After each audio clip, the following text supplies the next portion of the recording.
Welcome to HortTube. My name is Jim Putnam. In this video, I'm going to be planting a pretty large annual planting here.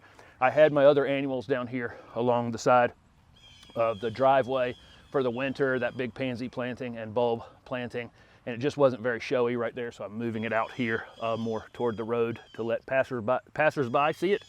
And this space that was pansies is going to be a pollinator garden, all white flowering perennials that are good for pollinators. And I've got a few things that I've had it kind of in storage back here that I'm going to move up there today and get started on that as well. As always on these annual plantings, I plant the annuals in almost pure organic material. I've got heavy clay soils. That's just easier to raise them up. Most landscapers do this in commercial settings as well. You'll notice that the annuals are in raised beds. And I'm going to use pine bark soil conditioner and compost for that. I could use pine bark soil conditioner and cow manure as well.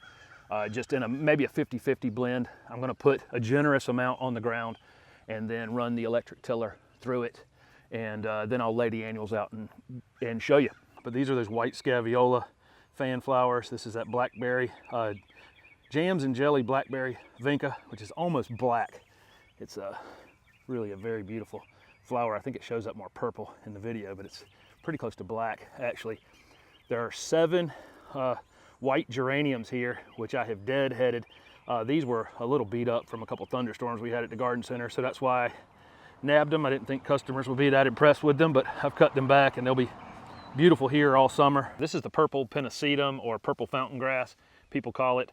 It has these beautiful plumes on the top, which are kind of red and a little bit white as well. Really beautiful. And Pennisetum rubrum is sterile. Some of the other pennisetums can seed themselves and get a little wild on you. My irrigation system, I have a box right here for the turf that's right here. So it's going to be pretty easy to hook into the main line here and put drip on this whole side of my yard, just like I did in the drip videos I've put up recently. These are the items I'm moving over by the driveway. This David phlox, and there's a Shasta daisy right there. And then right there is a buzz white butterfly bush. These were just dug out of another part of my yard and thrown in the ground over here. And they've basically been in storage until I figured out what I was going to do with them. And this bed right here along the driveway, which was all pansies. That's where all those pollinator items are going. The phlox got transplanted there. The daisies going in here. And what you'll find a lot of times when you dig something back up is that the roots are super, super shallow. They're only up in the top 2 or 3 inches.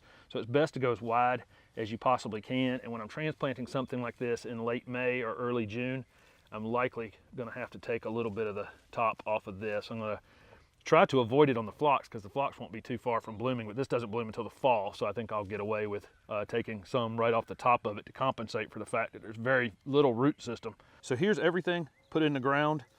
Here, all this should jump up pretty quickly. I fertilized it. First of all, I used some biotone fertilizer in here. I've still got some organic material from a tree that was here.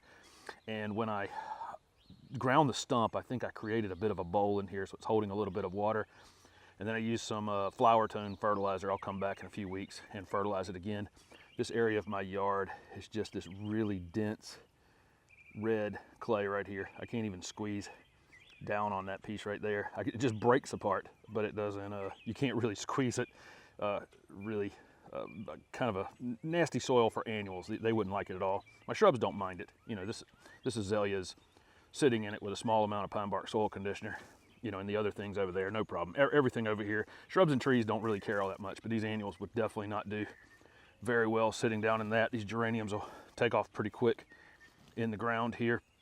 Over here where this perennial border is going to be for the pollinators, I really watered these extremely well. You know, people want to know what the best time to transplant something is. I feel like the best time to transplant something is when you're up for it. And certainly on a 90-degree sunny day is when I did this. And I didn't get a lot of roots with them. Honestly, it was the second time it had been transplanted in 6 months. So I may end up having to cut it back a little bit. And you can see the little pieces that I cut off that daisy. But they'll be fine overall. The biggest risk is me drowning them. So, I don't mind letting them wilt a little bit. I'm gonna put some Husker Red Penstemon in here. I've got an Echinacea from the Southern Living Plant Collection, and that'll be great for pollinators as well. And then there's that David phlox. This area was prepped for annuals in the fall, so this is really easy digging and great soil for these perennials going forward. I'll shoot this video when I add all of the other white flowering perennials that will attract pollinators. So as always, thank you very much for watching, and don't forget to subscribe to my YouTube channel for future videos.